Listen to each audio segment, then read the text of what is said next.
C'est le moment de vous présenter la chronique Simplement humain de Karen Larocque. Bonjour Karen. Bonjour Stéphanie. On le mentionne souvent, mais j'aime bien le préciser, conférencière, formatrice, chroniqueuse maintenant sur nos ondes et qui a été psychologue pendant plus de 17 ans. Alors c'est pourquoi elle ouvre son coffre à outils pour nous partager justement tous ces trucs, toutes ces astuces pour une meilleure santé psychologique. Karen, aujourd'hui, faire disparaître le sentiment d'échec. C'est Oui. ça à quoi tu t'évertues de nous faire comprendre. Ben oui, puis en fait, c'est que il y a des exercices qui sont quand même vraiment assez simples pour arriver à faire disparaître un sentiment d'échec.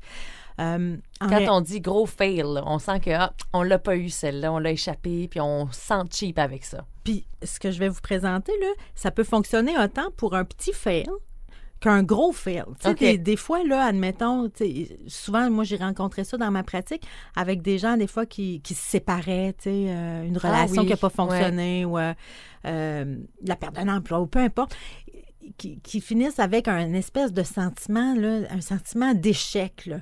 Puis ça, généralement, en fait, c'est dans la vie, ce qu'on fait, c'est des expériences. Tu sais, la vie, c'est une série Faut d'expériences. tellement voir ça comme Ben, ça, effectivement. Ben, c'est une série d'expériences où on apprend des choses. Et quand on finit une expérience avec un sentiment d'échec, moi, généralement, ce qu'on pourrait se dire, là, c'est « Ah, ça veut dire que j'ai pas tiré tous les apprentissages que j'avais à tirer de cette expérience-là. » OK.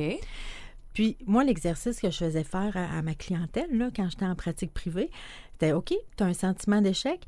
Premier exercice, fais la liste de tout ce que cette expérience-là t'a appris. » Si je te demandais de me faire la liste des 10 choses les plus importantes que tu as appris dans cette expérience-là, ce serait quoi?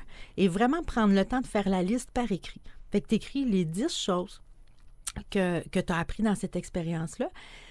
Laisse ça mijoter quelques jours, puis après ça, prends le temps de te demander si tu avais une leçon à tirer de cette expérience-là, ce serait quoi? Puis, un coup que tu trouves ta leçon, tu écris ta leçon. En fait, tu utilises la même feuille, puis tu écris ta leçon en gros à la fin de la feuille. Puis, le seul fait de faire cette démarche-là, souvent, ça va faire complètement disparaître le sentiment d'échec.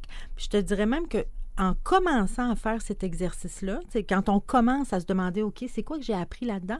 À chaque fois que tu sors et que tu écris une nouvelle leçon que tu as tirée de cette expérience-là, le sentiment d'échec, Ça pèse. il s'apaise tranquillement. Puis si, on peut faire ça là, sur un 3-4 jours. Là. Je peux me promener avec mon petit papier, puis je me dis, OK, la question est lancée, puis je continue de réfléchir à ça. Puis ça peut surgir comme ça à peu près n'importe quand. Ah, OK, je vais la noter. Bien, quand on se pose une question puis qu'on la laisse en suspens, souvent, il y a comme une partie de nous inconsciente qui continue de travailler sur la question, c'est vrai. même si on n'est pas en train de travailler Activement à ça. activement dessus. Voilà. Ouais. Et puis, je trouve que ça... En fait, tout comme la fin de toutes tes chroniques, tu nous dis de ne pas te croire sur parole et de l'essayer. Oui. Et bon nombre des gens de mon entourage, des collègues notamment, on se dit qu'effectivement, ça fonctionne à tout coup. Ça semble être des exercices quasi nono, tellement ils sont simples. Je sais, c'est ça. Mais réellement, ça a une efficacité que l'on ressent, là, que l'on voit aller, en fait, au fil du temps après coup. Ouais.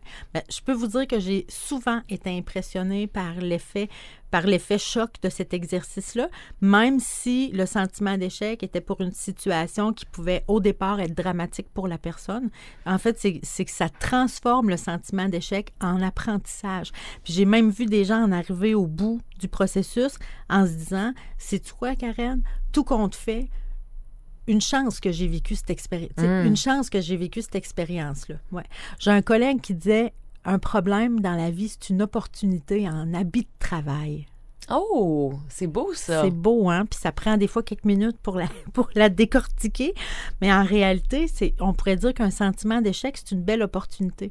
Parce que c'est comme une boîte noire, pas belle, mais quand tu l'ouvres, à l'intérieur, il y a plein d'apprentissages. Fait que si tu ouvres la boîte, le sentiment d'échec. Tu parles de boîte. Moi, ça me fait penser au cadeau mal emballé. J'ai souvent entendu ça aussi. Oui. Il y a des choses qui surgissent dans la vie. Le cadeau est mal emballé. Ouais. Après ma barre, ça semble pas être une opportunité ou un cadeau de la vie.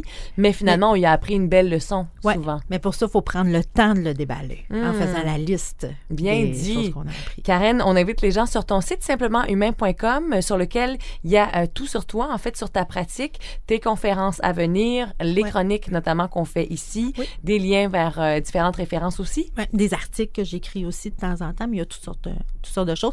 Ma page Facebook aussi, Simplement Humain encore. Merci beaucoup, Karen. Ça Bonne me fait plaisir, semaine. Stéphanie.